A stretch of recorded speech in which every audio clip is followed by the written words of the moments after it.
the 72-hour sleep ban.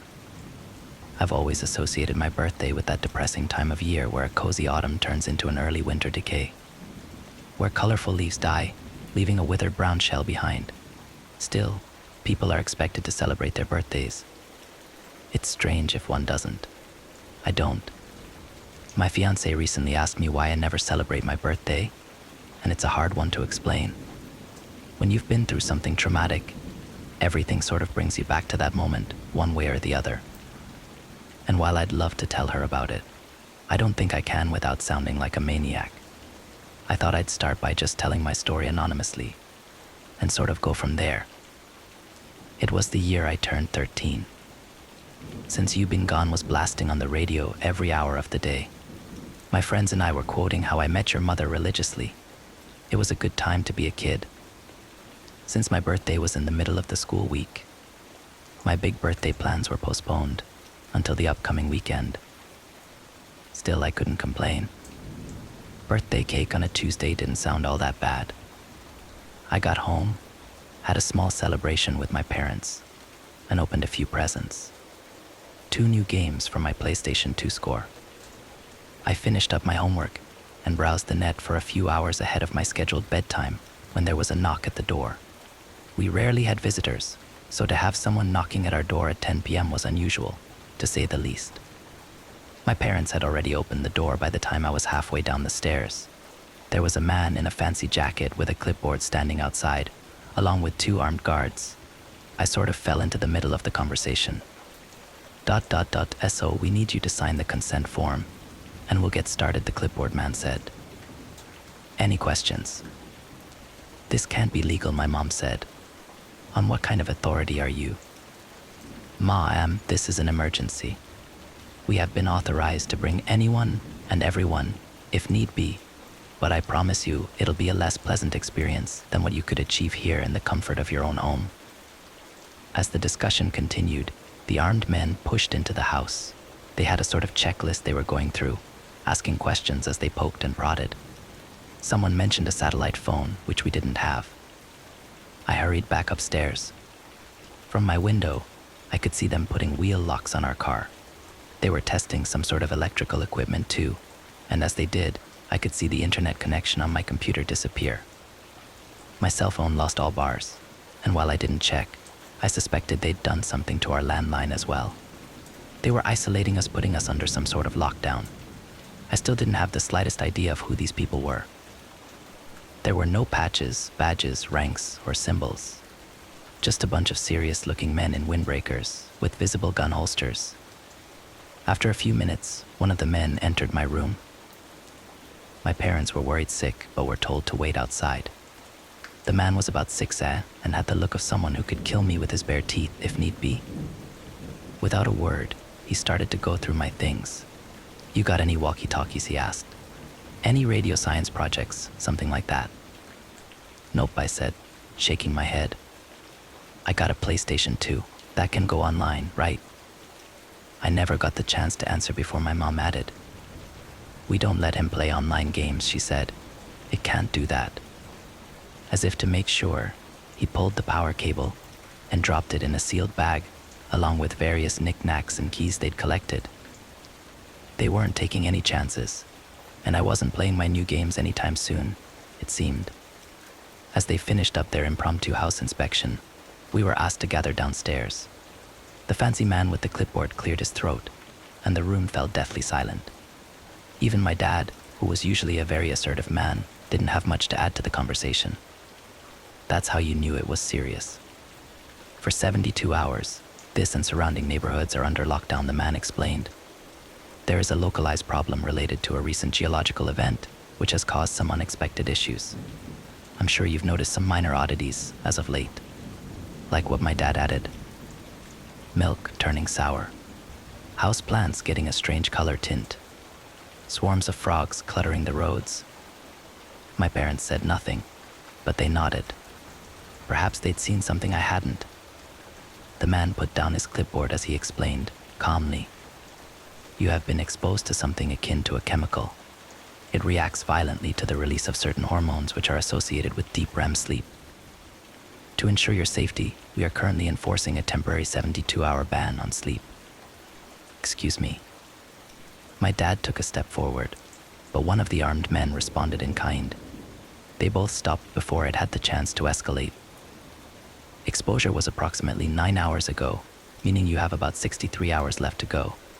That'll be approximately 1 p.m. on Friday. There is no way we can. This is non-negotiable. This is a matter of your security, sir. We have an emergency health service site. But I can promise you that it won't be pleasant. You will be chemically induced into sleeplessness for the full duration of exposure until the event has passed. It can cause long-lasting brain damage. We were handed a folder each, explaining our responsibilities and rights. An unmarked red folder with 3 papers, one explaining their right to force this upon us, another explaining that we'd already signed the consent papers, and a third one was a form explaining exactly when we could go to sleep. There was also an inventory form explaining the items we were to have returned at the end of the containment. They left a box of 50 glass vials, some kind of 4-hour booster shots. The man explained how underage children were not to take more than one every 7 hours, and that my mother, if pregnant, shouldn't take any at all. Luckily, my mom wasn't pregnant. I'm an only child. We were also given fiber bars with some kind of hormone supplement, unmarked and unbranded, but warm. Maybe they were made recently. The packaging was sloppy at best. The fancy man was trying his best to explain, and I could see my parents were eager to listen, but I barely understood half of it. Instead, I looked at the armed guards. They looked exhausted. Maybe they, too, weren't allowed to sleep. One of them had his mouth open and almost drooled, blinking one eye at a time. I could have sworn he nodded off for a second, which prompted him to take a walk outside. I don't know if we can do this, my mother complained. It's a lot to ask. We've only just. If at any point you can't do this, you need to call this number. It's the only number that works, the man said, pointing to the final line on the final page of the folder. If someone falls asleep and can't be awakened within a few minutes, they're in terrible danger. If that happens, try to keep them awake by any means until we can get here to pick them up. And then they'll be taken to our site in Mankato, where they'll be chemically induced to stay awake.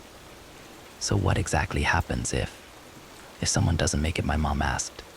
If we all just fall asleep? The man shook his head, tapping the clipboard with his pen. They will most probably die. Others might too.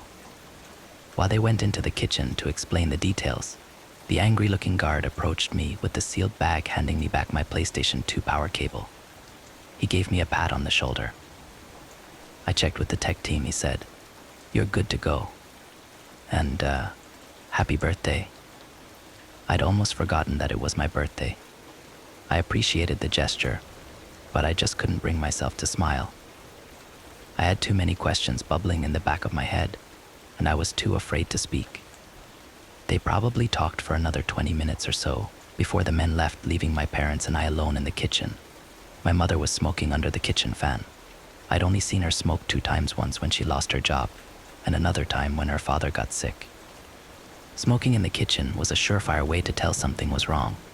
Dad was sitting with his arms crossed, looking at the box of booster shots. This is not a joke, my dad finally said. This is very serious. We're all gonna need to help each other to get through this. Mom said nothing, but I could see her hands trembling. She'd been crying. She was shaking so much that the ash from her cigarette didn't reach the ashtray, it just plopped down on the stove. We can't be alone, Dad continued. We're gonna do our best to keep busy. You can play as many games as you want, but you can't fall asleep. They gave back my power cable, I said. Does that mean it's okay for me to use the PlayStation? It's okay, Mom coughed. It's okay, honey. Play your games. For those first few hours, I didn't understand what the big deal was. No more school for the rest of the week, no bedtime, and unlimited screen time. That didn't sound too bad. I gamed late into the night. Sly 2 and Ratchet Clank were on the menu, and I had a blast. I got some snacks, along with one of those fiber bars. They tasted like twigs and raisins, but it made my brain calm. Not tired, but it made it easier to focus. It also made it harder to shut my eyes, making my eyelids itch. All lights in the house were kept on all throughout the night. Mom and Dad kept playing music on the downstairs stereo, and they desperately tried to keep me engaged. I was engaged enough just playing games, so I think it was more for their benefit rather than mine. At 5 a.m., Dad took his first booster shot. I could hear it all the way from upstairs. He was cussing pretty hard. Apparently those things tasted like a mix of stale rice and death. Mom took her first boost about half an hour later, but she mixed it with orange juice. Apparently that helped. By 7 a.m., even I was feeling it. I'd never been up all night playing games like that on a school day before. Sure, I'd pulled all-nighters with my friends, but it was usually something we prepared for. So by early morning, I could feel myself nodding off. My parents were checking in on me every now and then and decided to act. We were having family breakfast, pretending as if we'd already slept. "You're always cranky in the morning," Mom said. "Try to imagine. This is just that. Another cranky morning." I knew for a fact that they'd slipped one of the boosters into my cereal. I saw 3 empty vials on the counter, and I knew none of them had taken a second one yet. Still, I had little choice but to try. We weren't even halfway through the containment yet. As we finished our breakfast, we could hear commotion outside. I was upstairs brushing my teeth, watching through the hallway window. It was our neighbors. Larry Peterson, the 55-year-old man who worked the fishing supplies at the local mini-mall, crawled out his front door. He was throwing up something black and blue onto the pavement. I'd never seen this man do anything more physically straining than trying to start a lawnmower, and now he was crawling on all fours like his life depended on it. I could hear his wife calling out from inside. She was screaming at him, but I couldn't hear what. Larry got up and almost leapt into the back of his pickup truck in a show of athleticism I'd never seen from him before. It wasn't until his wife got out of the house that I could hear what she was saying. "Larry," she cried. "Larry, wake up." I saw Larry Peterson grab a wrench, get out of the truck, and grab his wife by the hair. Suddenly, a hand covered my eyes as my father dragged me away from the window. I could hear a scream turn into a gargle, followed by a hearty laugh one I'd heard 1,000 times before. The same kind of laugh Larry Peterson would chuckle up whenever my dad tried to pull off a bad pun. My mind painted me a picture of what happened, and it wasn't pretty. My dad spun me around and stared into my eyes. I could tell he wasn't himself. There were lines across his face that I hadn't seen before. "Stay with me and Mom," he said. "Don't look outside. People are getting sick." "Are we getting sick, Dad?" I asked, a yawn escaping me. He shook me a little, as if to make sure I was paying attention. "We'll be fine," he said. "It's just a matter of time. But I don't want you to see people getting hurt. Larry isn't feeling well." There was a knock on the front door. Dad took point as Mom hid in the bedroom. I remember standing on the top of the stairs, looking over the railing to the floor below. There was a violent, angry pounding on the door. Larry Peterson's soft chuckle coming from the other side. He didn't say anything, he just pounded on the door with his wrench, laughing as he tried to get in. He went around the house, rattling our windows. He didn't get far before we could hear a car roll up. There was a popping sound, but not like a gunshot. I think they tased him.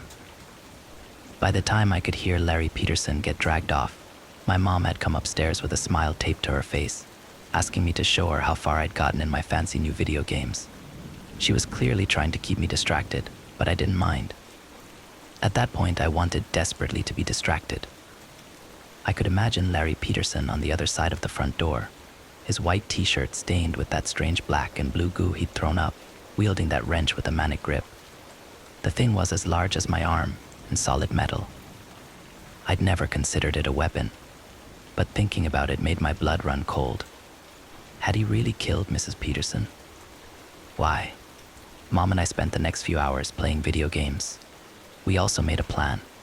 We went through our old DVDs and decided on a watching schedule. She'd originally planned a walk, but now we weren't to leave the house.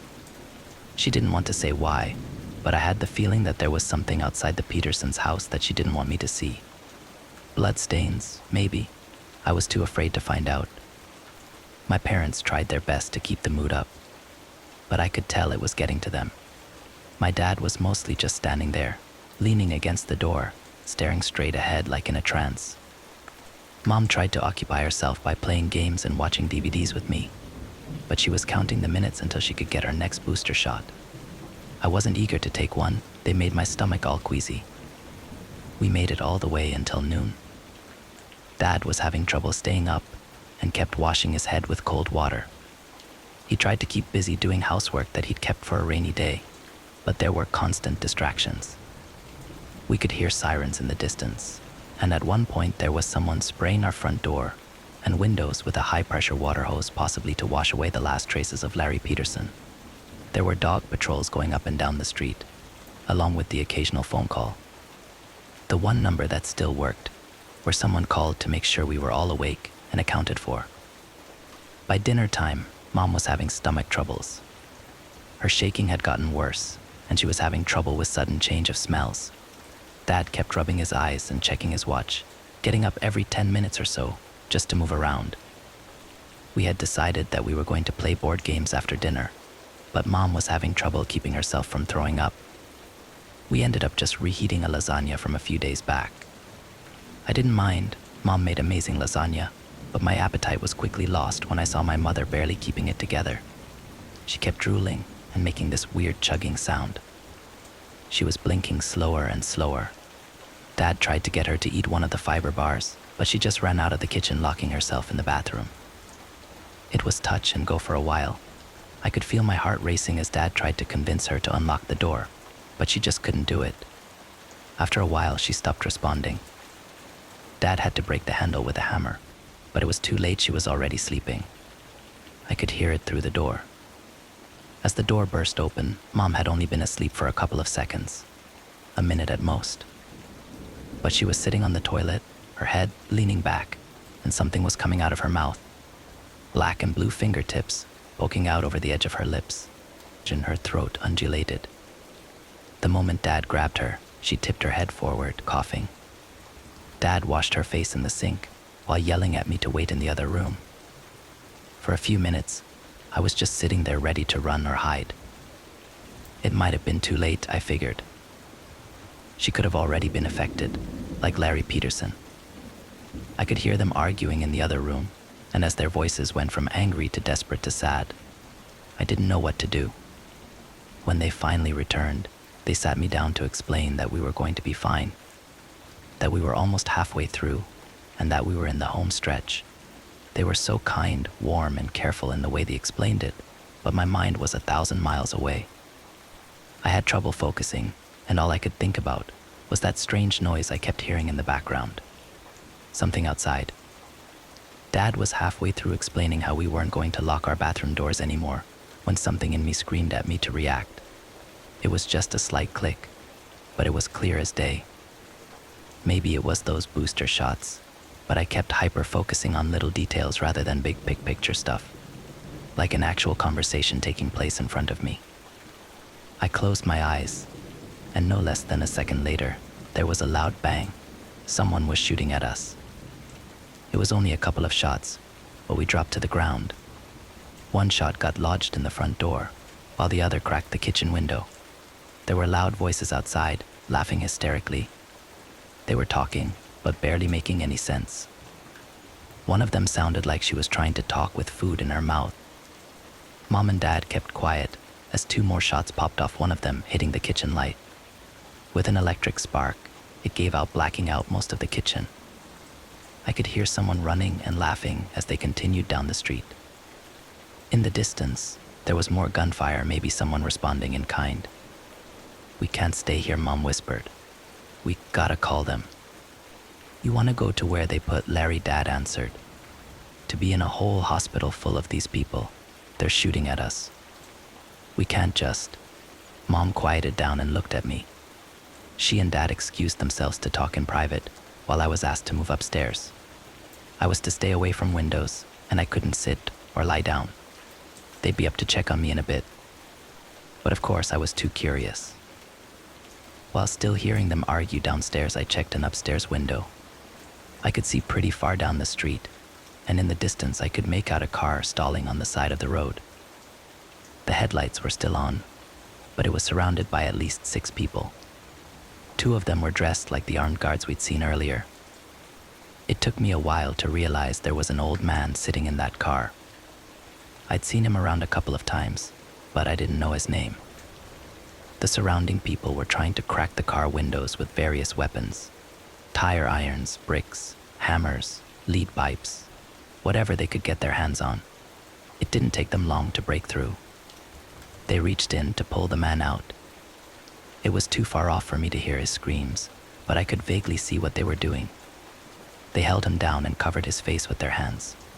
His eyes, his mouth, his ears, leaving only his nose to breathe through. Then they just sat there.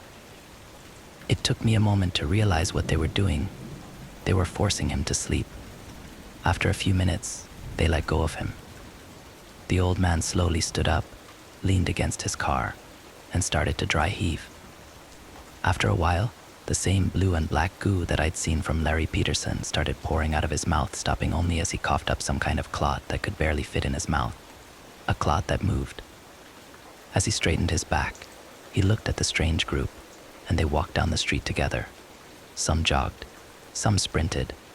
One of them crawled, but it looked like he held onto something with his teeth. Either that or something was coming out of his mouth. Something long. As they hurried down the street, I could hear more gunfire. In the distance, coming from another way, I could see another group of people. At least a dozen, but heading in another direction. Roaming gangs of sleep-deprived sick people. God knows how this thing affected them long term. When my parents were done discussing, they sat me down to explain that we were going to stay indoors and keep away from the windows just in case. We were locking all doors and windows, closing all curtains, and not playing anything louder than necessary. We were to draw as little attention as possible. Of course, I agreed. What choice did I have? That night, I could tell things were deteriorating. Dad almost took a double dose of booster shots as he forgot he'd taken the first one, but Mom stopped him. There were no phone calls coming in, they'd stopped checking in on us. Mom even tried calling, but the line had been disconnected. The gunfire outside was further away, but more frequent. We could hear cars honking, but no sirens. Then there were fires. At least 2, somewhere downtown. We could see the smokestacks from afar. Mom wasn't doing well. She couldn't eat, and at times she could barely stay on her feet. She kept talking out loud even if no one was in the room with her, and she had to lean against things to stay upright. She couldn't keep the fiber bars down, and she walked around with her head bobbing back and forth. Dad tried his best to keep her active, but he was having trouble as well. No matter how many cold splashes he took to the face, he just couldn't stay attentive. I wasn't doing well either, but nowhere near as bad. I still had my appetite, and I took my booster shots, but I could feel the side effects. My hands kept shaking, and I had a nasty headache. There were these pinches down my neck like someone was shocking me with a wet battery. I'd imagined things moving just outside of my vision. I kept turning around to look at the windows as I'd started to hallucinate that they were screens. By morning, there was a new problem. Both the power and the water had been cut. There was a small lake a short walk from the house, and we had no choice but to try and get some water by hand. We had some drinking water stocked in the kitchen, but we needed some for the bathroom. Mom volunteered to go, but that was out of the question. She could barely stand or make a coherent sentence. There was no discussion. Dad had to do it. We watched him from one of the upstairs windows. The sun had just risen, bathing the withering landscape in long, sharp shadows and a sickly bright glow. Mom was just staring blankly ahead, as if trying to remember what was so important. Isn't it your birthday soon?" she said out loud. "That was Tuesday," I responded. Did you wish for you to get older?" she asked. I wish for that. I want you to be able to get older." She looked at me and laughed maniacally. She blinked one eye at a time, her left eye lingering a little longer than her right. Her eyes were sunken and dark, and she kept going cross-eyed. I think she meant well, but that look she gave me was nothing short of terrifying. It was like she'd been reduced to her most basic self. My mom was still in there somewhere, but most of it was just gone. After about an hour, I spotted Dad coming back. Mom and I were both relieved, but it didn't last long. I noticed he wasn't carrying any water. Moments later, I could see he wasn't alone. There were about 24 more people coming with him. Mom didn't seem to react. She just looked out the window and nodded to herself. For a moment, she was almost falling asleep, standing up, her mouth moving up and down on its own like a bass out of water. I could see something moving in her throat. I shook her, and in a moment of clarity, she looked out the window again. As I heard something pound against the door downstairs, Mom pushed me into the closet. She ran downstairs to get the remaining booster shots and dropped it all on me along with her wristwatch and a couple of fiber bars. Someone will come get you, she said. Just wait and stay awake. I'll try to think of something. I didn't have the time to protest before she slammed the closet shut. I could hear a key slide into the lock downstairs. Dad may have forgotten something about who he was, but he hadn't forgotten how to use the house keys. I just sat there in the dark, listening. I curled up into a ball, but I didn't want to get too comfortable. I could hear furniture being turned over. Unfamiliar voices yelling obscenities or incoherent nonsense. A fight broke out, and I could hear someone throwing something. Another person ran up the stairs and into the bathroom, repeatedly kicking the bathtub. A woman screamed, then a man. There was a gunshot, followed by windows being broken. I could hear a muffled scream, as if someone was held down, maybe like they did with the old man outside the night before. I must have sat there for hours. In the dark, it was hard to tell if my eyes were open or not. I couldn't tell if I was really hearing something outside, or if I was just imagining it. I could hear voices and whispers, but they didn't seem to make sense. Sometimes I imagined them standing just outside my door, asking me for the cheat codes for the games I'd played. All I had to keep my waning sanity company was my mom's wristwatch, and I could barely make it out. Time passed so strangely. I could be wrapped in a thought for what felt like hours, but only minutes passed. Then I'd catch myself staring straight ahead, and 2 hours could disappear. I kept repeating the next scheduled hour for the booster shot like a mantra. But things were getting stranger. The clock would go backwards. I'd imagine someone sitting across from me, a pair of white eyes, staring back at me from the dark. There were little voices telling me to go to sleep, and I found myself nodding off. I could feel something moving in me, like a hand trying to fit into a glove. I finally gave up and got out of the closet. I could barely stand as I dragged the booster shots and fiber bars along in a plastic bag. I didn't care if there was anyone downstairs. I needed to see something. I needed light or some kind of stimuli. The whole house was trashed. Every piece of furniture broken, every light smashed. There was blood spatter on the walls, and the front door was hanging on a single hinge. Every window was smashed, and our picture frames had been thrown across the room like ninja stars. But the strangest thing was an acrid smell coming from the kitchen. At first, I didn't understand what it was. It looked like a person, but there was the wrong number of limbs. After a few seconds of adjustment and trying to force myself to clarity, I realized it was a dead body. A young man with a knife sticking out of his chest, splayed out on the kitchen floor. His jaw was extended and broken on one side.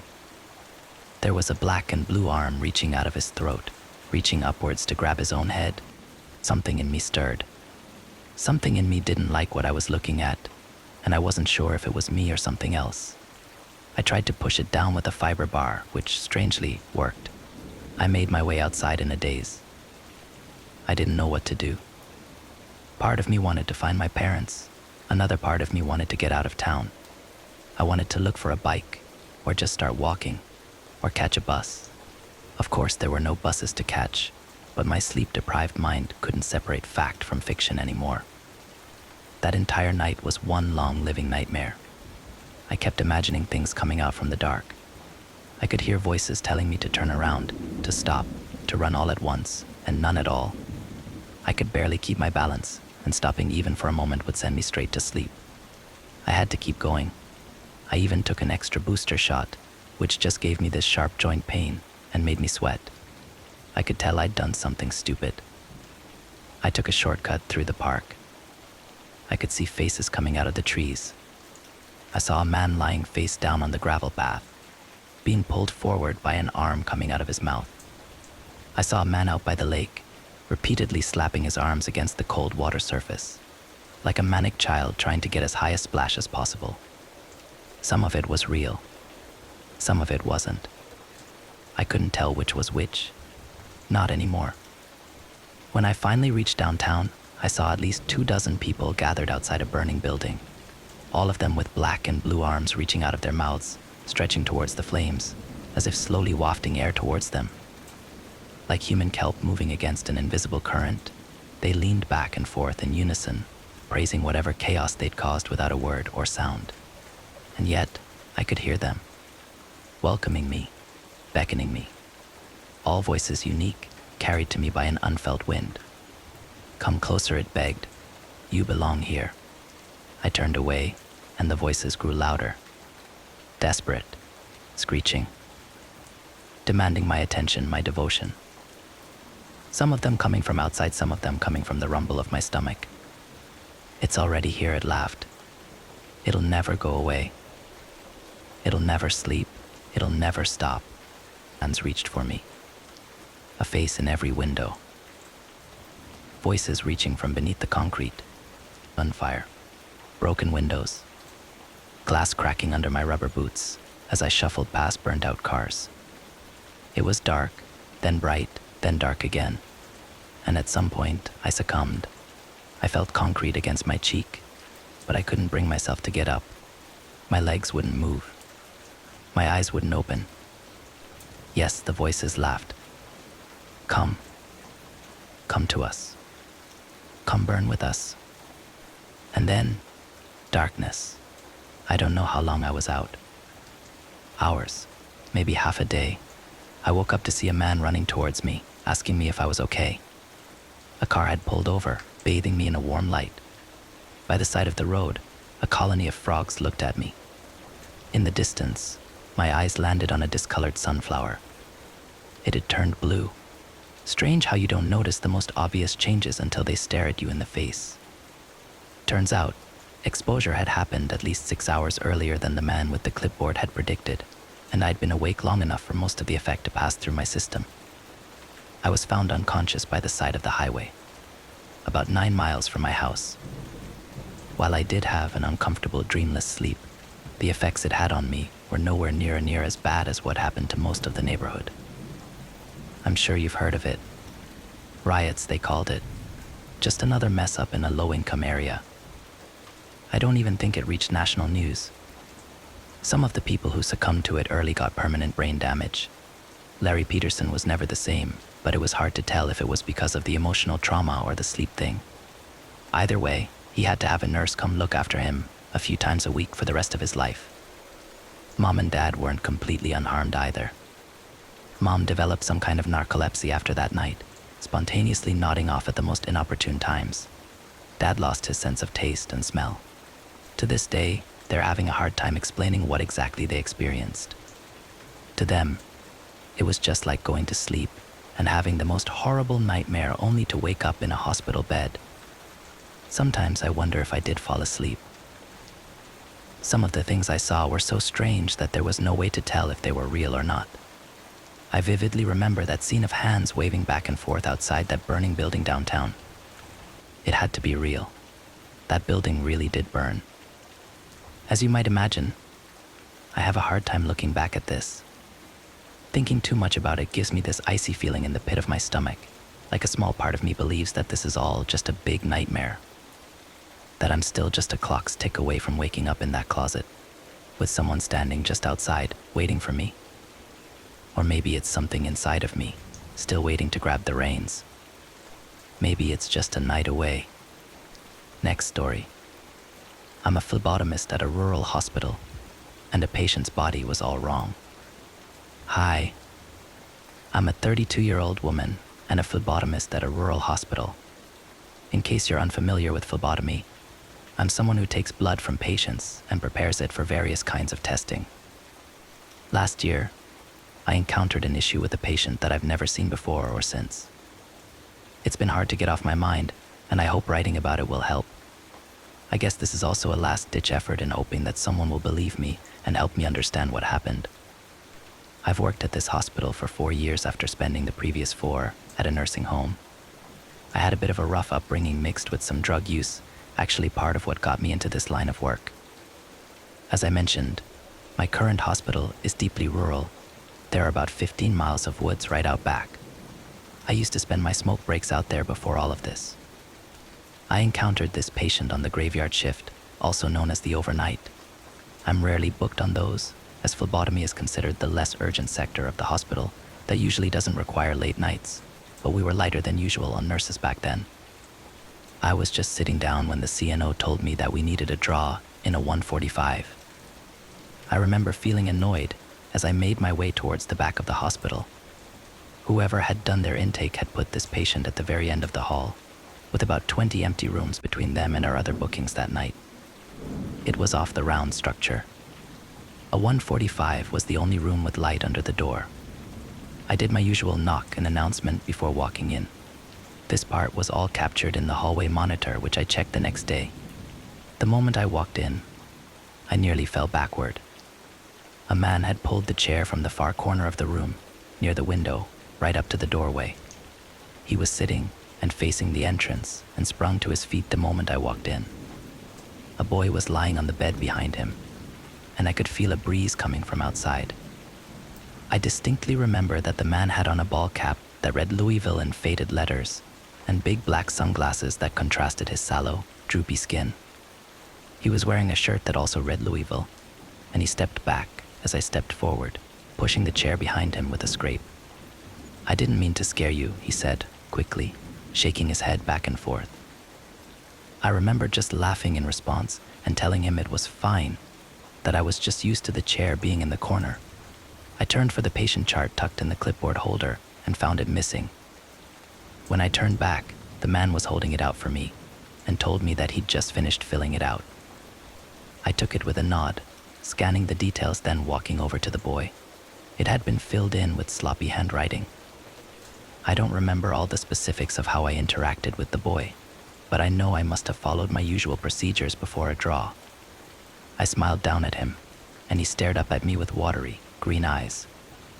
He looked 12, the age his chart read. "Hi there, Lewis," I remember saying, glancing for his name. I asked him how he felt today. The boy looked at the man, then back to me. I heard the scrape of the chair being pulled closer to the bed behind me. "I feel fine, but my father and I want to make sure that I'm all normal. So we came to try this." At that point, the father had his hands on the foot of the bed and was leaning forward, staring from beneath the thick sunglasses. "Of course, Lewis. Well, I'm going to check that out by borrowing a little blood from you, if that's all right. It really won't hurt at all." That is roughly what I responded. Suddenly, the man piped up, speaking quickly and loudly so that both Lewis and I turned to him.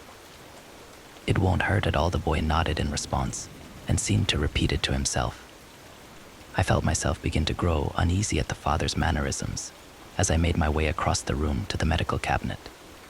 This unease was compounded by a gust from the open window, which chilled me in my scrubs.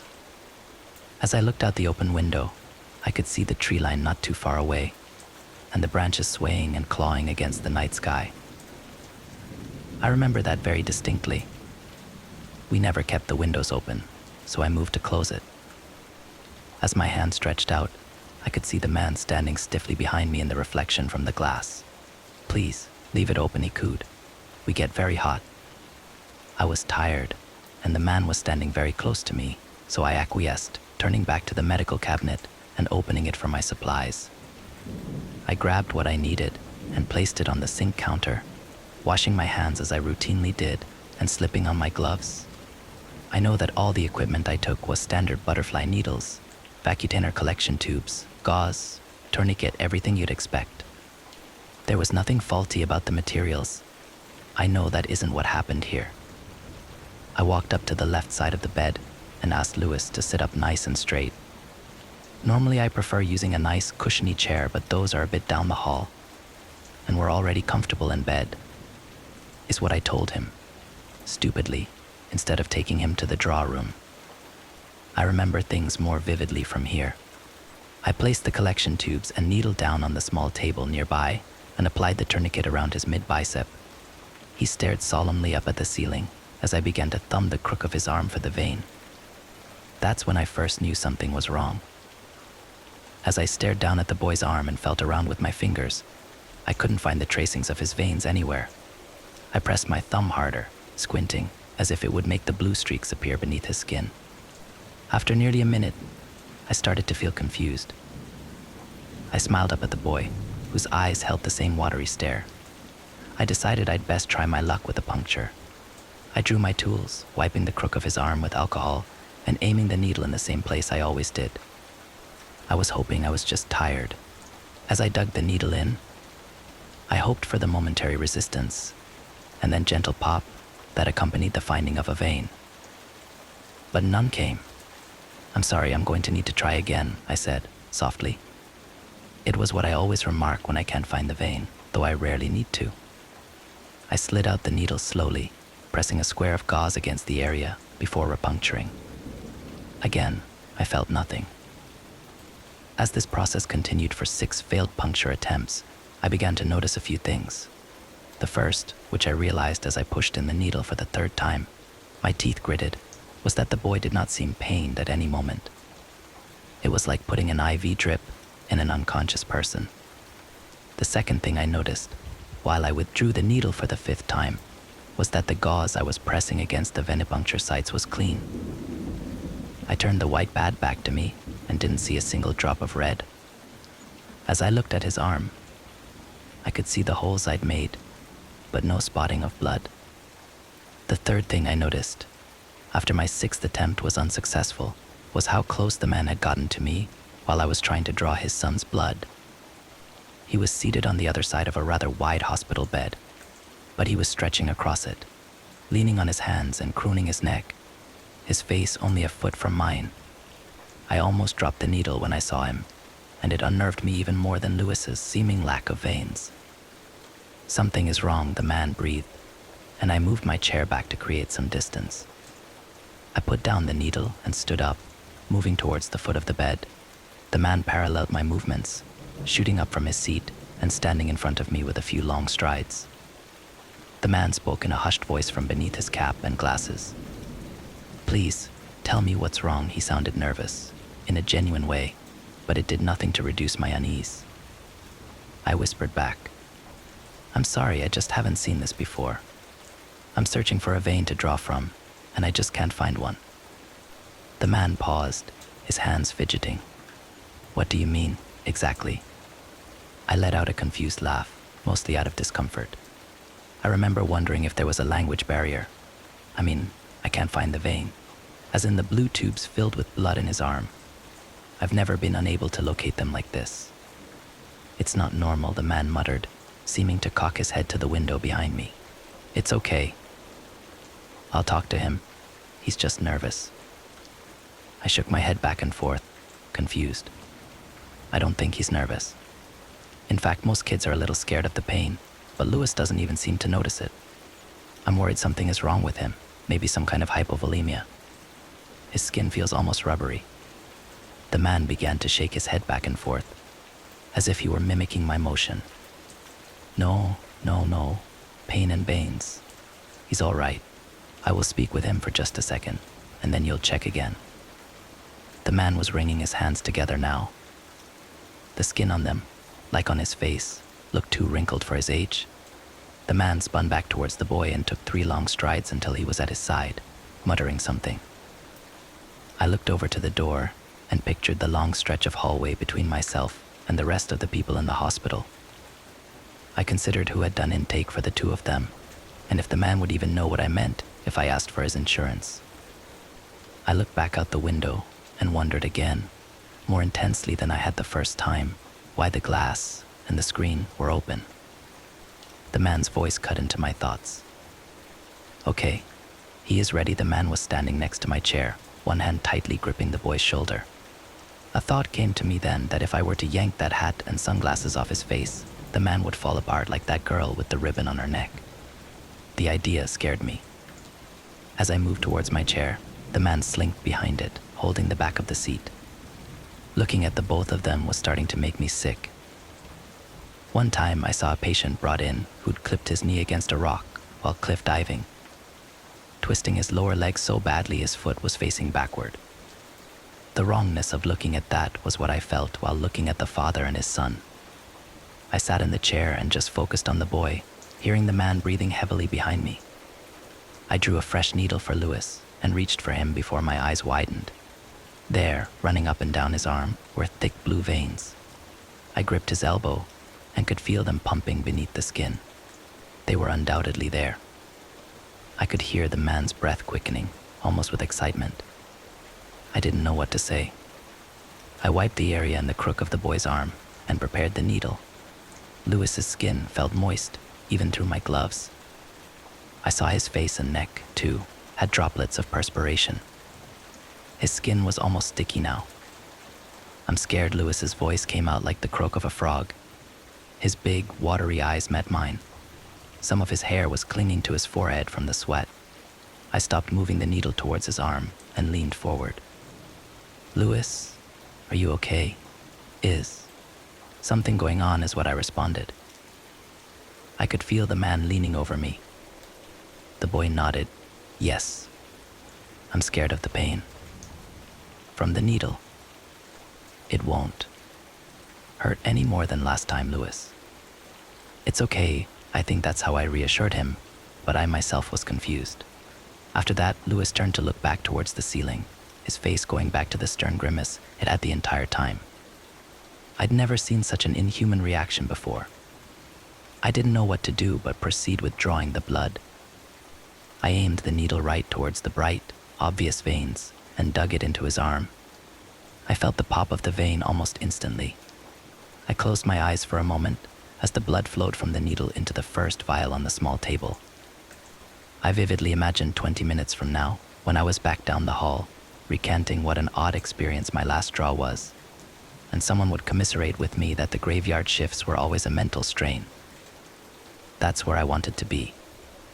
I opened my eyes and let out a gasp that barely avoided being a scream.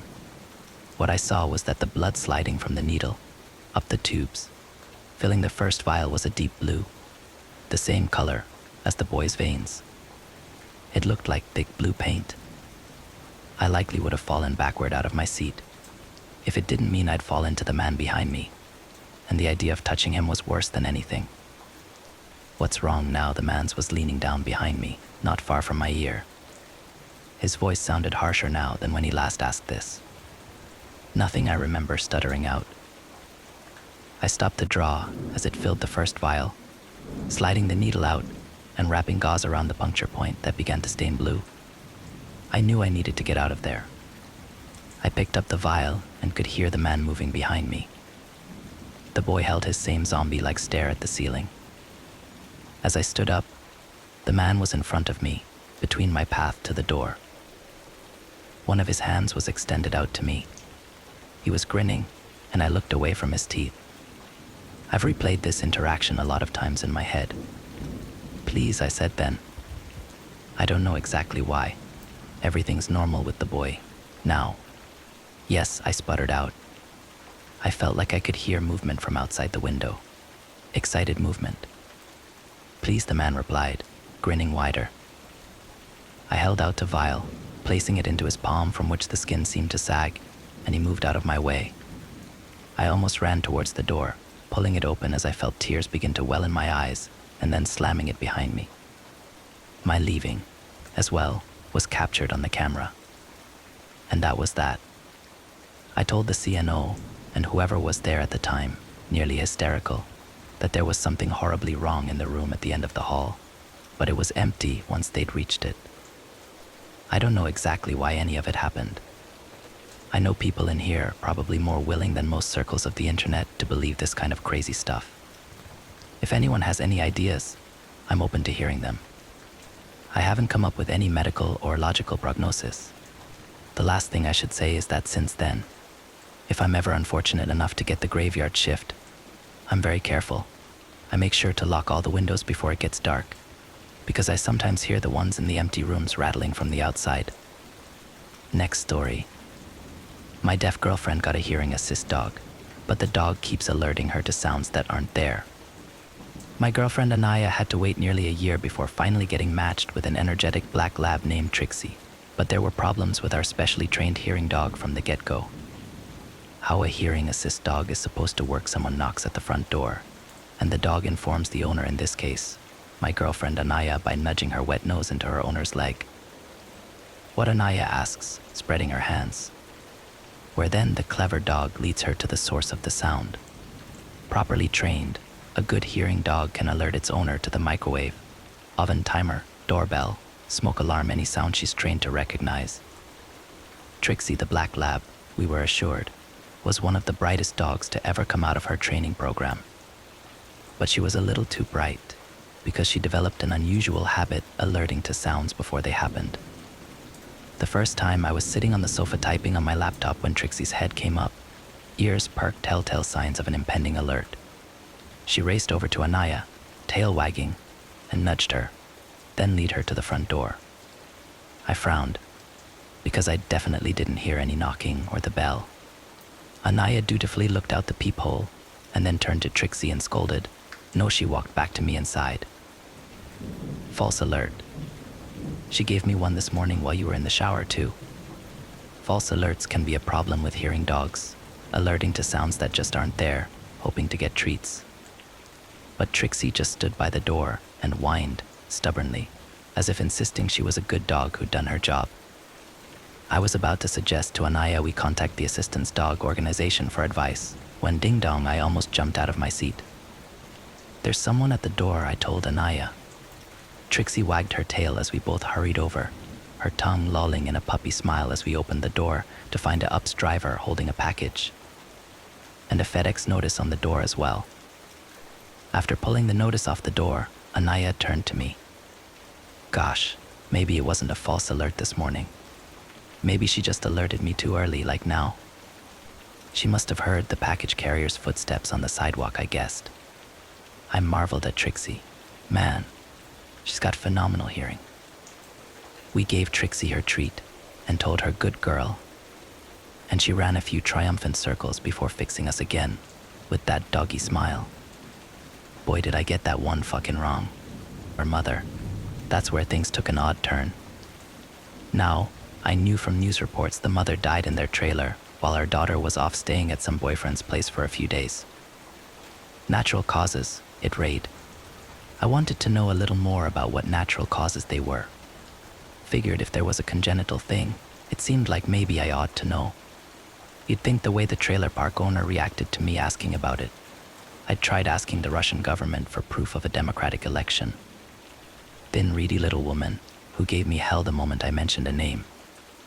What do you want to know that for? Who's asking? Who's paying you? Why you want to dig this shit up? Oh, she ripped me to pieces. I put it down to the natural sprinkling of crazies in the standard population and took a different tact. Started calling up the older folks in the park, residents. Every single one of them put the phone down on me the second I mentioned her name. Well, all of them, except one. Some people want to talk, and this old bastard was one of them. He had a lot to say about everything from the president to social media, and I let him ramble on before starting to press my point. Told him at the start I was a historian looking into the local area. That made it so it wasn't too suspicious when I began asking about this and that. Slowly making my way to the death of a 53-year-old woman a couple trailers down from him some years ago. Again, soon as I mentioned her name, there was a change in the air, even over the phone. For a second, I thought this old guy was gonna hang up just like the others. Could hear him smacking his dry lips as he mulled it over. Francine didn't deserve what happened to her, he said after a while. She wasn't a good woman. Didn't treat her daughter too good neither, but didn't deserve what happened. Maybe if they'd found her earlier, some of those fellas in white coats could have got more evidence, put that little wretch of hers away. But from what I understand, weren't much left of her at all. Then he hung up, leaving me with a whole lot of questions. This frustrated me. I had, until now, had a fair bit of luck at this new profession of mine. They say be careful what you get good at. Sad truth was, I was getting good at stalking, and this was my first real roadblock. I remembered the way I felt when she told me good job, and it bothered me I couldn't really say much about this critical part of her life. That, and, well, maybe I still got a chip on my shoulder about being a failed policeman. If you give me a problem, I can sometimes drive myself crazy looking for a fix. So I hopped in my car and drove to the trailer park, damn near on the other side of the country. Don't know I was hoping to find. No way the trailer was still there, and it wasn't. But what I found odd was the lot hadn't been replaced. There was a hole in the ground about the right size, and nothing else. Just an empty spot where the trailer had once stood. And the trailers on either side weren't occupied either. I could tell by politely and legally looking through the windows. Most of them were cleared out, but a few weren't. They still had plates and other knickknacks left hanging around, like the owners had left without bothering to pack. You shouldn't hang around there, mister. The girl who appeared stood a good 20 feet away, shouting over the wind so as to be heard. Smell can make you awful sick. I wrinkled my nose, aware of the odor she was talking about. Had been since I approached the empty lot. A faint musty smell that made me think of an exotic pet shop. What do you mean? Smell makes you sick, she said like it was self-explanatory. Woman who died there left behind an awful stench. Made the neighbors sick. And the neighbors' neighbors. And so on for a couple trailers in a row. No one likes to live there now. Still can't. Had a couple move in a year or two back, and they got sick too. Daddy says it's a bad one. Not even rats go near that hole. The smell wasn't pretty. But this trailer park looked like the kind of place where hubcaps went missing regularly. Figured they would have been used to bad smells. What made this one so special? I looked over at the girl. Where's your dad? A few minutes later, and I was stood outside a trailer waiting pensively. The little girl had disappeared inside to fetch her father, and since then I'd been sat listening to the quietest trailer park in the whole world. Crickets and silence. Traffic on a distant highway. Place was dying, that much was clear. When the father finally did make an appearance, he said nothing for the first few minutes. Lit a cigarette, offered me one. I refused on account of having quit some time back. After a while he spoke up.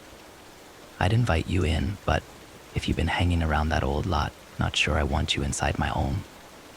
No offense. None taken, I replied. Sally says you're a historian. The man wasn't terribly old. Mid-30s, at a guess, but he looked me up and down like I was a teenager caught throwing eggs at his house. What are you really? P.I. replied. Now that makes sense. Some relative looking for answers. Heard the Hendersons had a sister with money. That's exactly it. I lied. She didn't buy the official story. Nor should she, he replied. Henderson was fit as a fiddle day he moved in. Or no justice in what happened to those who got sick. And poor Francine. They say she died of natural causes. Man, even back then I knew it was shit, and I was just a lil kid. The smell alone. Think it's bad now, but at the time, before they came in with a crane to lift the trailer up whole and move it to the dump, shit, it was something awful. There was talk of moving the whole park. Of course, no one gave enough of a shit about us to go ahead and actually do it. What did she die of? Don't know. Only thing I am sure of is that girl of Francine's lied. Said her mother was live and well when she left before the weekend, and they was all on good terms. But that was bullshit. We heard him fighting for weeks before for one. And of course the body state that was in. Ain't no way it'd been rotting for just a few days. He offered me another cigarette. I refused. He lit it up instead. Second one in what felt like just a few minutes. Made me itchy just to see. I wanted to say something, anything to get a little bit more. But I told a big lie pretending to be there on someone else's behalf, and didn't want to catch myself out, so I just sat and listened to the quiet buzz of his little patio light. After the second cigarette was done, he reached into his back pocket and took out an old photo. "I hope you find justice for Henderson and the rest of them," he said. "Only real bit of proof I ever had something fishy went on." He handed me the picture. Wasn't easy to see what I was looking at. Pile of old leaves, maybe? Mulch. I squinted at it for a few good seconds but couldn't make heads or tails of it. What? Took that the day they arrived to get rid of the trailer. Had to stand on my friend's shoulders just to reach. "What is it?" I asked. My skin starting to crawl as I picked out details. Whatever I was looking at, it was slumped on a sofa with floral wallpaper in the background. It was about the size of a man, but riddled with holes and cavities the size of golf balls. In my whole life, I'd never seen something that looked like that. "Why, that's Francine," he said, or at least what was left of her. He let me keep the photo. At a guess, that was the only interesting thing that ever happened to that man, and he'd been waiting to share it with someone. All I had to do was give him an excuse. He seemed to take some pleasure in passing it on. Certainly found my reaction to it amusing. I must have gone pale as I grappled with thoughts of what had happened to make a body go bad like that. Back in the hotel, under a good light. I checked that picture again and again. Something about it made me deeply uncomfortable. Knowing a woman was under all that.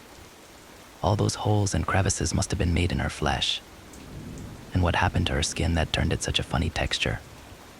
Looked furry, like the kind of thing that grows on top of a long-forgotten cup of coffee. A part of me considered asking my client about this, but I knew that wasn't the way to go. First, she probably wouldn't tell me good job if I had to ask. She hired me to do a certain thing, and that didn't involve politely requesting information right from the source. Second, well, I'd read the police reports, what was publicly available, anyway, and she'd made it clear she'd left on the Friday and came home on the Monday and, well, what if that guy was right? Did she really leave her mother alive and well? I mean, people kill. Not just psychos, people like you and me. We do it every day and sometimes we even pull it off. Only half of us murders get solved. That's a fact. If anyone could be in the right half of that equation, it'd be her. She was smart as hell, my client. Even at 17, she would have been a clever one. Clever enough that she might easily have been able to cover her tracks. Gone over to some boyfriend, twisted his arm into giving her an alibi. Sure, I could see that. I just needed to figure out what the fuck was going on with that crime scene in the trailer. Thankfully, I got some friends still on the force, one of which I even have a bit of leverage on. At first, he couldn't find much on the actual mother, but then I asked him to see if he could take the photo I had, show it around, and see if anyone had seen something like it before. That proved a lot more fruitful. A few days later, he came back with a strange one, but straight away I saw the connection. I'll spare the details. Old man was found in a tub, all sorts of fucked up, in some old apartment building. It had since been condemned on account of the body, which is fairly weird since bodies don't usually cause that much fuss, but less weird when you realize that said body was in such a bad state it made 3 people sick and caused long-lasting structural damage. Whatever happened to this guy, it ate through the tub he'd been lying in and seeped into the floors and walls below, turned plasterboard to shit, and apparently even caused some trouble for the sturdier elements like steel and concrete. I don't know how that works exactly, but that's what the file said, and going by the photos, I didn't feel like anyone was lying.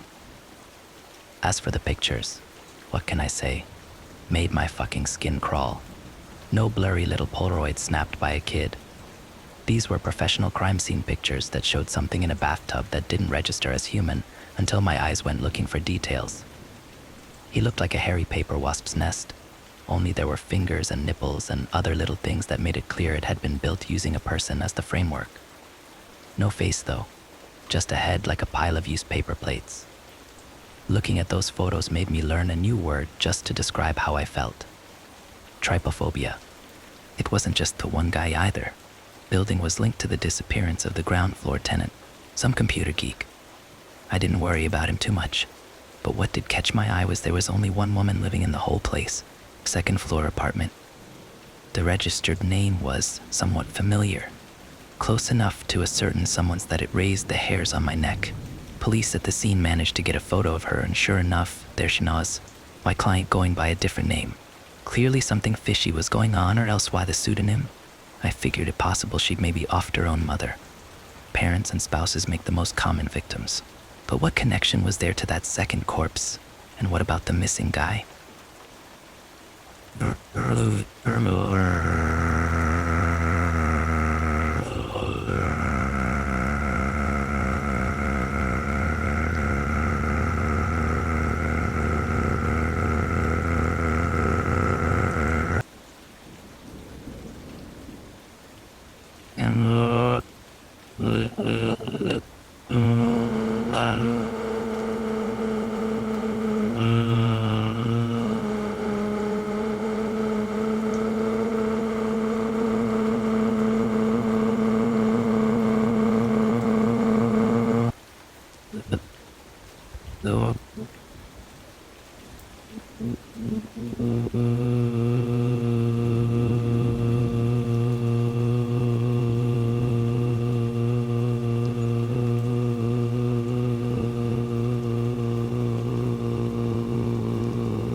There was photographic proof she'd lived in that building. If I wanted to get ahead of this, to really understand what was going on, I had to figure out what had happened to those bodies. I pretty much exhausted my favors with the police, and truth was they didn't know any more than I did. But it turned out the building was still standing, condemned, but they hadn't demolished it, partly because no one wanted to take responsibility. But I reckon it might have had something to do with the biohazard warnings slapped on every single window and door. Good thing I'd brought a gas mask. I waited for sunset, geared up, and entered through the unlocked door. First thing that hit me as the door swung open was the smell. Similar to the trailer park, but full pelt and hot as hell. It made me think of lizards and poorly kept terrariums. Strong enough to make my eyes water even through the mask. One thing was clear as I took a look around the hallway. The building was diseased.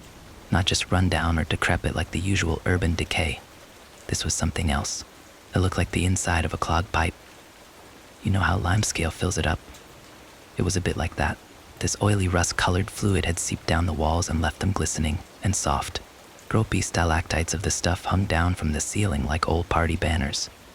And I edged around them, afraid of what might happen if one touched me. Best guess was that stuff was digesting the place.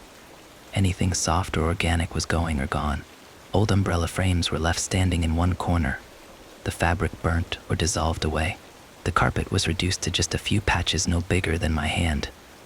And a bunch of old cardboard boxes piled up under the stairs had turned squat and half liquid, almost flowing down and around each other. The worst came when I took a look in the back room. More of a broom closet, I guess. Wouldn't have gone in, but something caught my eye. A well-worn shoe that wasn't covered in that oily shit. Sign of recent activity. That and the way the door was ajar just raised my suspicions. So I took a look. And even now the timeline eludes me. But someone, a vagrant most likely given the way they were dressed, died a nasty death in there. Chemical burns come to mind. They were balled up in one corner, eyeless, looking up at me as I pushed the door open to take a closer look. Pink flesh threaded with red blood vessels, yellow bones poking through here and there. From the looks of things, they'd been trying to work the door open. You could see a history of their escape attempts, left by bleeding hands. Rust-colored finger streaks ran all along the door's edges. Special attention paid to the hinges, and he'd broken the only window and tried hauling himself up there, only to realize it was barred from the other side. The jagged glass that still clung to the frame was covered in old blood. His palms must have looked like grated cheese, but eventually he'd given up and lain down in that shit.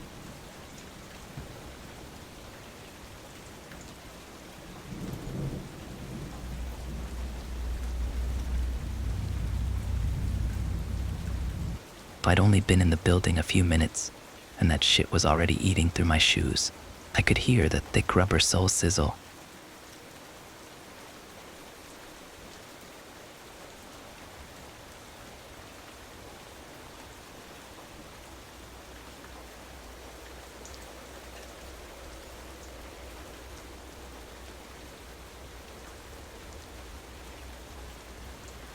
So how long had he tried staying upright? Hours? Days? Weeks? Him getting stuck in there had to be deliberate. I was sure of it. A feeling in my gut. Someone had locked the door behind him and left him to die slowly. God only knows why, but did that mean they were still hanging around and waiting for a chance to get to me? Looking around, I sure didn't feel safe or alone. The shadows seemed too deep in the drip, and that rancid oil oozing out of its surface was too monotonous. Someone or something lived in that filth, and chances were they'd been responsible for that poor vagrant's agonizing death. That meant getting out of that shithole was a priority, so I made for the stairs and started the climb. If there were any answers in that place, it'd be in the apartment where that old man died. The crime scene tape was still hanging off the door frame when I found it, and the TV and sofa, or what remained of them, stood in the same place as in the photos. Back in the day, the old man had been a hoarder, and I was surprised crime scene hadn't cleared all his shit out. It was all still there. Only what had once been a chest-high maze of papers and magazines was now just a kind of hardened pulp, almost like magma, dried mid-flow. Whole fucking place was covered in the stuff, like a coral reef, growing up the walls and even patches of the ceiling. It looked a hell of a lot like a wasp's nest, and it looked to be the source of that oily-looking fluid. You could see it sweating out of every crease and fold in that strange hive. It was almost hypnotic to look at, glistening amber beads oozing out of papery sheets that flowed like rock striata. There was a gentle, barely perceptible rhythm. Hypnotic.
I went to reach out and push my arm into the nest when a hand burst out of the nest and gripped my wrist.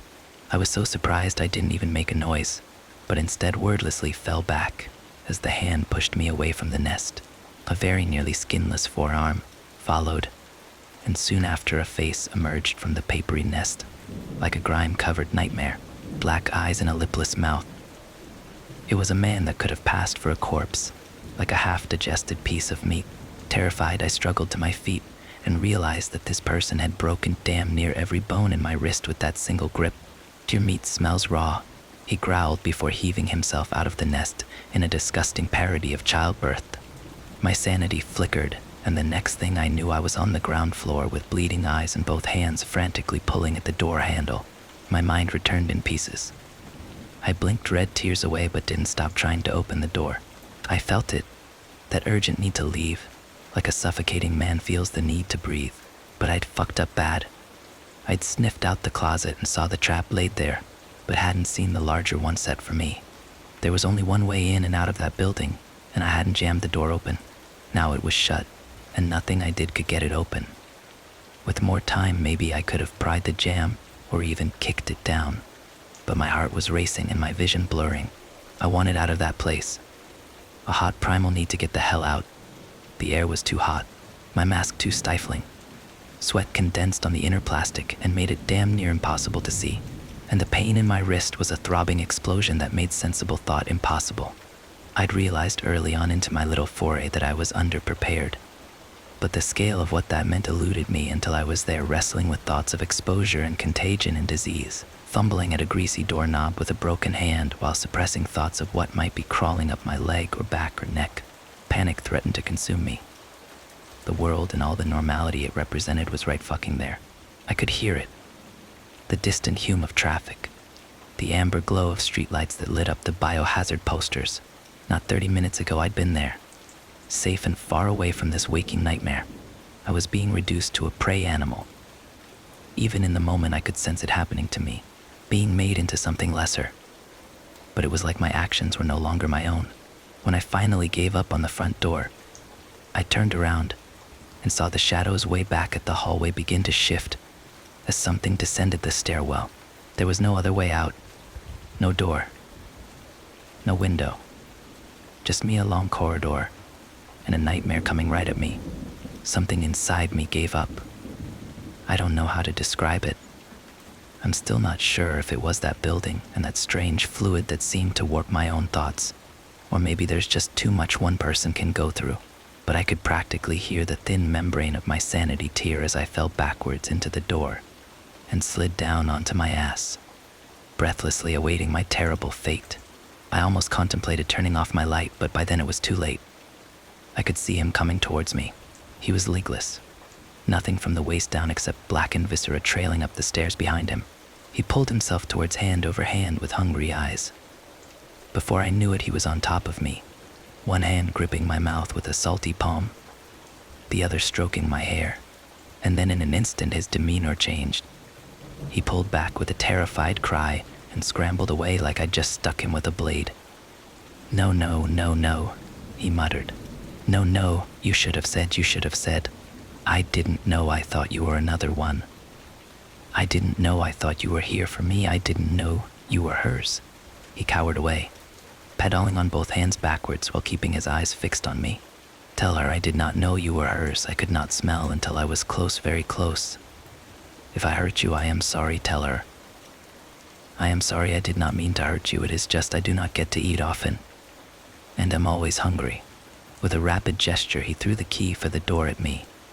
It skittered across the floor and fell just short of my feet. "Tell her I did not know." "WW, what are you? I stammered. He looked at me curiously, stopping his retreat only briefly to gauge my expression. She likes to be seen, but I looked without asking and I got what I deserve. "Who are you talking about?" I asked. He very nearly laughed, but with such deformities it was mostly a drooling guffaw. "You know," he gasped. "Don't be stupid, you're in love with her, just like me, but different. You got permission." I didn't, but she was good. She left me an old nest to live in, and I have permission to eat anything I kill or trap myself. Hard now that people know to stay away, but sometimes I get lucky. His eyes flicked to the closet with sickening hunger. "What has this got to do with her?" I asked. "What color are our eyes?" he replied, almost manic with excitement. "Answer. Answer. Tell me. Tell me. What color are our eyes?" "Gee." I stopped. The word felt wrong in my mouth. "BL. Bro. No, no," he chittered. "None of those." Seemingly excited but afraid, he raced forward momentarily and gripped my lapels with twisted glee. "Compound," he hissed with such forbidden pleasure. "Her eyes are compound. She's jealous of us, you know. Jealous we get to love her." And then he disappeared into the darkness, and something inside me gave way entirely, and I passed out. I don't know much of what came after, exactly. I was found a few hours later in my car, idling at a traffic light. I'd made some effort at getting away on my own, but didn't get very far. No surprise here, but I got sick as a dog going in that place, in a deep chest infection. The kind that scares everyone at least once in their life. Only fair given how fucking stupid I was. But forgive me, I hadn't anticipated nightmares beyond human comprehension. I challenge anybody to think that fucking far ahead. You think junkies, you think flies, squatters.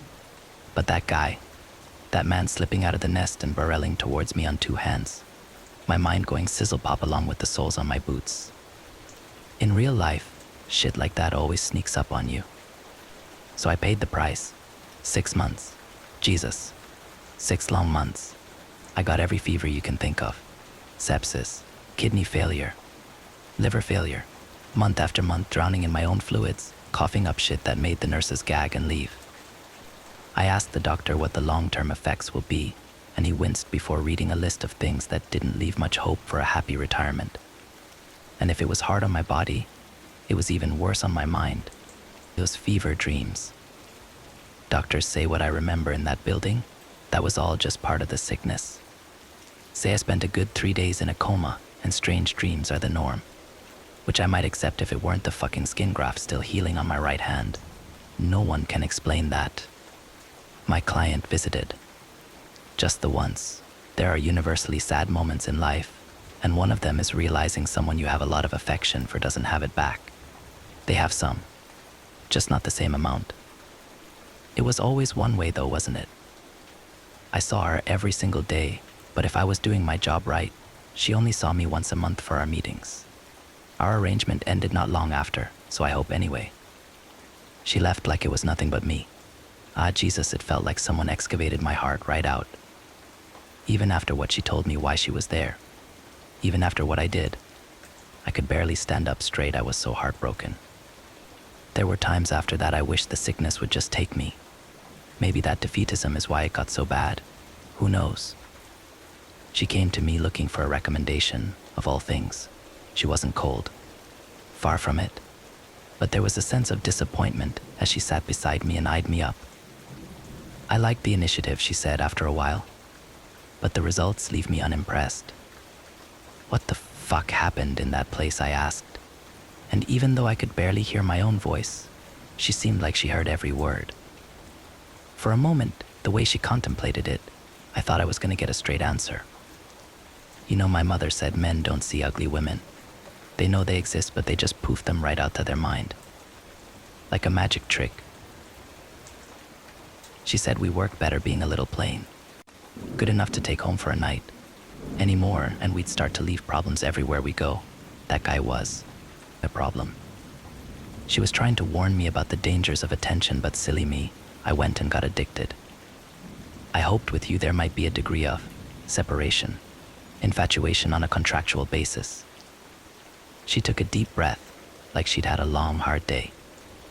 I don't know, maybe Mom was right. It's ridiculous, I suppose. The fly shouldn't admire the spider. It either sees it and fears it, or doesn't know what's coming until it's too late. I think Mom was telling me to go for the latter. It's no fun being invisible, though. You spent all that time looking at me, following me. What did you see? I looked at her until my eyes watered, and something throbbed in my skull. I don't know, I tried to lie. Be honest. Yeah, she looked right at me, and something in the air changed. I don't know what. Hot. Jesus, it was hot. Like looking at the sun. I remember the heart rate monitor going nuts, and then I remember gossamer wings and serrated chitin. A tick on the inside of your cheek. A leech on your tongue. A horsehair worm that won't leave the skin. And then, an instant later, my eyes refocused, and there was just a normal woman in front of me. Someone I could have loved, I answered, unable to stop the words spilling like vomit. Someone who I thought deserved love. See, she said. Who wouldn't like your version better? I was crying again. Heart racing, world like butter, going soft at the edges. Whatever she did, it was like undergoing brain surgery in real time. I'd like a recommendation, she said after another minute or two of silence. I'd like to see myself. I look in the mirror, and I don't see what you do. I'd like an artist to paint me. A version of me, at least.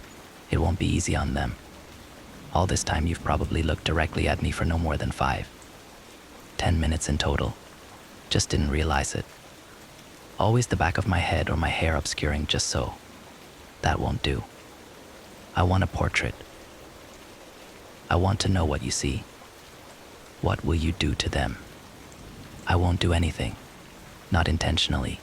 But if you ask someone to paint the sun, expect them to go blind. Whoever paints me will be painting the sun in their living room. Going blind is the least of their problems. Now, fess up. You know someone. You mentioned them once in passing. A cousin. Maybe. An artist in need of cash. I'm sure of it. Why would I tell you anything? Because you love me, she said.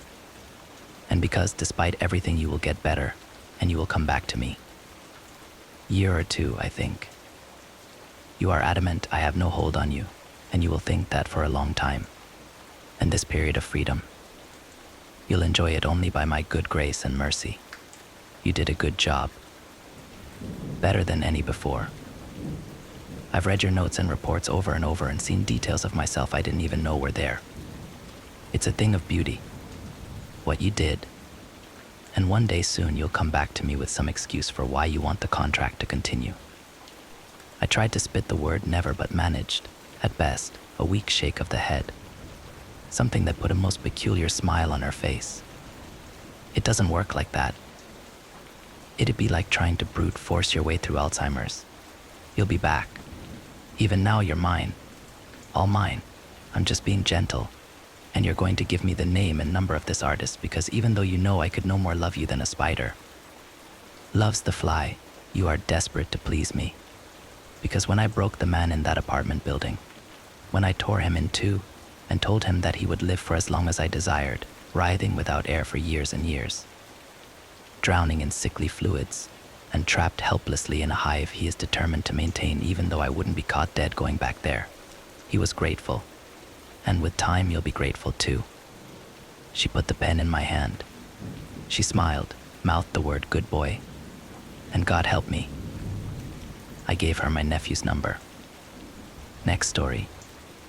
Have you heard of this app called Are You Being Followed? I've always been afraid of being attacked on the street at night. Despite years of working in a bar and coming home late around midnight, this fear had never left me. The pay was lousy, and the boss forbade employees to park their cars in the parking lot reserved for customers. So every night, I had to walk alone for several minutes to my car parked a little further away. One day, as I was talking to one of my friends, she told me about this application. Don't you know this app? It's called Are You Being Followed, or a YBF for short. Basically, the app detects the waves of nearby cell phones, and if the algorithm notices that a signal is following you, the app sends you a notification, she explained. Some say it also detects ghosts and supernatural creatures that give off particular waves, but I think that's bullshit to attract views on TikTok, she added. I couldn't quite figure out how it worked, but she assured me that the algorithm was never wrong, and that it had already allowed her once to be alerted early enough to be safe from a strange guy one night. I downloaded it, figuring it couldn't hurt. One evening, as I was walking down the street clutching my coat, I felt my phone vibrate in my pocket. It was the app that had sent me a notification, and on the screen simply appeared the message, "You are being followed." I slowed down and looked around. The street was deserted, only the wind sounding in my ears. Perplexed, I continued walking, the sound of my solitary footsteps echoing around me. A minute later, I received another notification. "You are being followed." With no one behind me, I wondered if it was a bug or if this app was literally a scam. Boo. I jumped and shouted. And right in front of me was my colleague Ian, wallowing in laughter. Sorry, I couldn't help it. "Here, you forgot your tips," and he handed me a few bills. "Next time you do that, I'll empty my pepper spray in your face, safe in my car." I finally managed to laugh it off and figured that at least I had proof that the app worked. The app never triggered again after that. Until tonight. I'd just finished a long evening and was exhausted. All I wanted to do was go home and go to bed.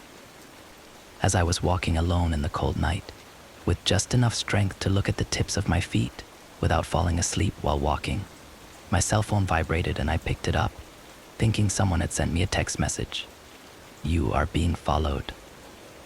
The appearance of the message caught me off guard and woke me up all at once. I looked around. There was nothing, and no one around at this late hour, and the temperature was negative. I thought back to the only time it had gone off, and Ian's joke. He knew perfectly well by now that I didn't find it funny, and I had made it clear that I hoped he wouldn't do it again, or he would get his ass kicked. I stood there, looking back, looking for someone who obviously didn't exist. Still suspicious, I resumed my walk, keeping my phone in my hand. After a minute, it vibrated again. You are being followed. I looked around again, but there was nothing. I was starting to panic. I was alone, in the middle of the night, and I was beginning to think something was wrong. A paper cup was pushed by the wind, and the noise startled me. Is anyone there? I felt compelled to say aloud. Obviously, no one answered. If there's anyone, I'm warning you. I'm armed, I lied, trying to be as convincing as possible. When nothing happened, I started to turn around to resume my walk. And at the last moment, out of the corner of my eye, even as I turned my head, I swore I saw something moving in the shadows at the corner of an alley. It took me a while to process what I'd seen. At first I thought it had been a cat. No, cats don't have white eyes. I walked quickly. You are being followed. Behind me there was absolute silence. You are being followed. Was it the sound of bare feet on the sidewalk I'd just heard? You are being followed. I clutched my pepper spray can as I took the last few steps to my car, while looking around like a mad woman attacked by imaginary birds. I closed the car door and locked the doors. Finally, I managed to exhale the air I'd been holding in my lungs. I didn't wait any longer, not wanting to linger here, and started the engine. Once home, I took a shower and got ready for bed. It had been a strange night. The more I thought about it, the more I wondered why the application had triggered so many times. Wasn't it possible that there had been a malfunction and I'd just imagined what I thought I was hearing and seeing because of the stress? After a while, I came to the conclusion that the app was bugged and that my overactive imagination, combined with my natural fear of being attacked, had done the rest. I put my mobile in my pocket and made several trips to the kitchen to throw away the remains of my dinner. My cell phone vibrated. You are being followed. My breathing stopped. I stood there for several seconds, staring at my screen. I raised my head slowly and looked around. I inspected every nook and cranny accessible to my view without making a move. The light in my bedroom was still off. Apart from that, I couldn't see any place where an intruder might be. I made my way discreetly towards my bedroom. Stop stressing, you said it yourself. This app doesn't work. I continued walking slowly and put my hand on the light switch just to the left of the door. I pressed it. I took a few steps inside, but without a doubt, no intruder, ghost, or monster had entered my room. As I returned to the living room, reassured, my gaze was drawn to the window and the night outside. And there I saw the pale face of a creature glued to the glass, staring back at me with the two whitest eyes I'd ever seen in my life. After a second spent trying to understand what I was seeing, I screamed in fear. The police immediately dispatched a patrol car after my panicked call. The two officers inspected the area around the house without finding anyone who resembled the vague description I'd given them, even though they seemed worried. I had obviously avoided mentioning the fact that what I had seen had white eyes and skin and a bald head. After a while, they had to leave and told me to call back if I ever saw someone at my window again. I closed all my shutters and spent the night awake, a knife resting on the living room table. When day broke, I finally got the courage to leave my house. I looked around it and saw something the police hadn't seen or hadn't wanted to tell me.